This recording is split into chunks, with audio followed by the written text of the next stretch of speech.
প্রতিদিন 5টি সূরার আমল করলে সম্পদের অভাব হবে না, রিজিক বৃদ্ধি হবে, রিজিক নিয়ে কোনো টেনশন করতে হবে না। মনে রাখবেন, আল্লাহ তাআলা কিন্তু সব কিছুর মালিক, তিনিই কিন্তু মানুষের রিজিকের ব্যবস্থা করেন।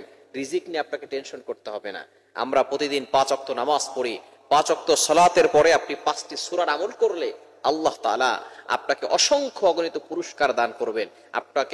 আপনার সকল ধরনের অভাব দূর করে দিবে, আপনার বিপদ আল্লাহ তাআলা দূর করে দিবেন। শুধু তাই নয়, আল্লাহ তাআলা সম্পদ বৃদ্ধি করে দিবেন এবং শুধু দুনিয়াতে নয়, আখিরাতেও আল্লাহ পাক রব্বুল আলামিন শান্তির ব্যবস্থা করবেন। কবরের আযাব আল্লাহ পাক রব্বুল আলামিন মাফ করে দিবেন। হাসর জগতে আল্লাহ তাআলা আরশে আজিমের নিচে ছায়া আপনাকে দান করে দিবেন এবং আল্লাহ তাআলা আপনার জন্য জান্নাতের ব্যবস্থা করবেন।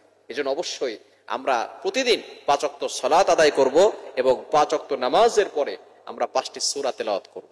নাম্বার 1, 1 নাম্বার হচ্ছে ফজরের নামাজের পরে সূরা ইয়াসিনের তেলাওয়াত করতে হবে। সূরা ইয়াসিন হচ্ছে সবচেয়ে ফজিলতপূর্ণ একটি সূরা। পবিত্র কোরআনুল কারীমের অন্যতম একটি সূরা হচ্ছে সূরা ইয়াসিন। এই সূরাটা আমরা অনেকেই কিন্তু পড়ি, বিশেষ করে ফজরের নামাজের পরে পড়বেন। যেই ঘরের ভিতরে বরকত হচ্ছে না, ওই ঘরের ভিতরে সূরা ইয়াসিনের তেলাওয়াত করার চেষ্টা করবেন। যেই দোকানের ভিতরে বরকত নাই, ব্যবসায় লস হচ্ছে, আপনি ফজরের নামাজ পড়েন, এরপরে দোকান খোলেন, এরপরে আপনি সূরা ইয়াসিন তেলাওয়াত করেন, দেখবেন আল্লাহ তাআলা ওই দোকানের ভিতরে বরকত নাজিল করবেন। প্রতিষ্ঠানে সূরা ইয়াসিন পড়েন, প্রতিষ্ঠানে আল্লাহ পাক রব্বুল আলামিন বরকত নাজিল করবেন। আমরা 10টা 11টার সময় দোকান খুলি, এজন্য দোকানে কোনো বরকত নাই। মনে রাখবেন, ফজরের পরের সময়টা খুব বরকতময়। এই সময়ের জন্য নবী সাল্লাল্লাহু আলাইহি ওয়াসাল্লাম নিজে দোয়া করেছেন। বুখারী শরীফের হাদিস রয়েছে, আল্লাহুম্মা বারিক লি উম্মতি ফি বুকুরিহা, আয় আল্লাহ আমার উম্মতের সকালটা তুমি বরকতময় করে দাও। আল্লাহ কবুল করেছেন, এজন্য সকালটা বরকতময়। ফজরের নামাজের পরে দোকান খুলবেন, দেখবেন ওই দোকানে বরকত আছে। এবং সূরা ইয়াসিনের তেলাওয়াত করবেন। সূরা ইয়াসিনের তেলাওয়াত করলে আল্লাহ তাআলা অভাব দূর করে দেন, বিপদ আপদ থেকে হেফাজত করেন, ভয় দূর করেন, দুশমনের অ্যাটাক থেকে আল্লাহ আপনাকে হেফাজত করবেন। এজন্য ফজরের নামাজের পরে সূরা ইয়াসিন মাস্ট বি তেলাওয়াত করবেন। যদি পড়তে না পারেন, রেকর্ডিং চালু করে রাখবেন। দোকানে সূরা ইয়াসিনের রেকর্ড অথবা ঘরের ভিতরে সূরা ইয়াসিনের রেকর্ডিং চালু করে রাখবেন, শুনবেন, দেখবেন আল্লাহ তাআলা ঘরের ভিতরে, দোকানের ভিতরে বরকত নাজিল করবেন, অভাব দূর করে দিবেন। নাম্বার 2, দ্বিতীয় নাম্বার হচ্ছে জোহরের নামাজের পরে আপনি সূরা ফাতাহ তেলাওয়াত করবেন। ইন্না ফাতাহনা লাকা ফাতহাম মুবিনা, এই সূরাটা তেলাওয়াত করবেন। 26 নাম্বার পারা রয়েছে, একটু বড় সূরা, তবে পড়লে অনেকটা ফজিলত রয়েছে এটার ভিতরে। এটা হচ্ছে বিজয়ের সূরা, বিজয়ের সূরা। আল্লাহ পাক রব্বুল আলামিন তাকে বিজয় দান করবেন। তাহলে ফজরের নামাজের পরে সূরা ইয়াসিন পড়বেন, জোহরের নামাজের পরে সূরা ফাতাহ পড়বেন। ইন্না ফাতাহনা লাকা ফাতহাম মুবিনা, এই সূরাটা পড়বেন।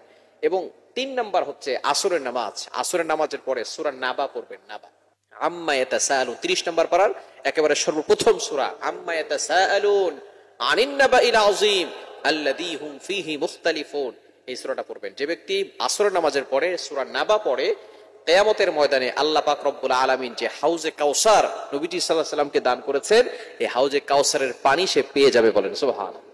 Can you imagine that? আপনি কল্পনা করছেন, যদি সূরা নাবা আপনি আসরের নামাজের পরে পড়তে পারেন, তাহলে আল্লাহ তাআলা যে হাউজে কাউসার দান করেছেন নবীজি সাল্লাল্লাহু আলাইহি সাল্লামকে, সেই হাউজে কাউসারের পানি আপনাকে পান করিয়ে দেওয়া হবে।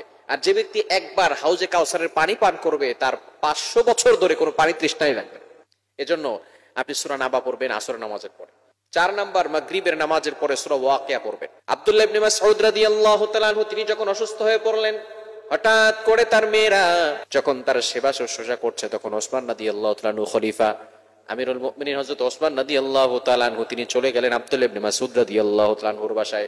শুআবুল ঈমান লিল বাইহাকির ভিতরে রয়েছে। ওসমান রাদিয়াল্লাহু তাআলা আনহু গিয়ে বললেন, আব্দুল্লাহ ইবনে মাসউদ, তুমি টেনশন করো না, তোমার বাসায় আমি বাইতুল ফান থেকে খাবার পাঠিয়ে দিব। তোমার বাসায় আমি বাইতুল ফান থেকে খাবার পাঠাবো তোমার মেয়েদের জন্য, তুমি টেনশন করো না। এবার আব্দুল্লাহ ইবনে মাসউদ বলে, আমার নবী আমাকে একটা সূরা শিক্ষা দিয়েছেন এবং বলে দিয়েছেন, যে ব্যক্তি সূরা মাগরিবের নামাজের পরে পড়বে, তার ঘরের ভিতরে কোনো অভাব থাকবে না। আমি আমার মেয়েদেরকে কোরআন পড়া শিখিয়েছি, তাদেরকে সূরা শিখিয়েছি, এই সূরা আমার মেয়েরা পড়বে, বাইতুল ফান থেকে কোনো সম্পদ লাগবে না। আল্লাহ তাআলা গায়বী ভাবে আমার মেয়েদেরকে রিজিকের ব্যবস্থা করে দিবেন। আব্দুল্লাহ ইবনে মাসউদ রাদিয়াল্লাহু তাআলা বলেন, সেই সূরাটা হচ্ছে সূরাতুল ওয়াকিয়া। ঘরের ভিতরে অভাব দেখে গেছে, ঘরের ভিতরে টাকা পয়সা নাই, মরিচের জন্য কারো কাছে যেতে হবে না, আল্লাহ আপনার ঘরের ভিতরে বরকত দিয়ে দিবেন। মাগরিবের নামাজের পরে সূরা ওয়াকিয়ার তেলাওয়াত করবেন। মাগরিবের নামাজের পরে সূরা ওয়াকিয়া। 5 নাম্বার, এশার নামাজের পরে সূরা মুলক, তাবারাকাল্লাযী বিয়াদিহিল মুলক, সূরা 29 নম্বর পারার 1 নাম্বার প্রথম যে সূরাটা, সেটাই হচ্ছে সূরাতুল মুলক। যে ব্যক্তি সূরা মুলক পড়বে, তার ইন্তেকালের পরে তার কবরে কোনো আযাব হবে না। আল্লাহ তাআলা সূরা মুলকটাকে তার কবরে পাঠিয়ে দিবেন এবং সূরা মুলক তাকে কবরের আযাব থেকে হেফাজত করবে। সুতরাং এই 5 ওয়াক্ত নামাজের পরে 5টি সূরা পড়বেন। ফজরের নামাজের পরে সূরা ইয়াসিন, জোহরের নামাজের পরে সূরা ফাতাহ এবং মাগরিবের আসরের নামাজের পরে সূরা নাবা, মাগরিবের পরে সূরা ওয়াকিয়া, ইশার নামাজের পরে সূরা মুলক। এই 5টি সূরা পড়লে আল্লাহ পাক রব্বুল আলামিন অভাব দূর করে দিবেন, সম্পদ বৃদ্ধি করবেন, দুনিয়াতেও আল্লাহ তাআলা সুখ শান্তি দিবেন, আখিরাতেও আল্লাহ তাআলা সুখ শান্তির ব্যবস্থা করে জান্নাতের ব্যবস্থা করে দিবেন।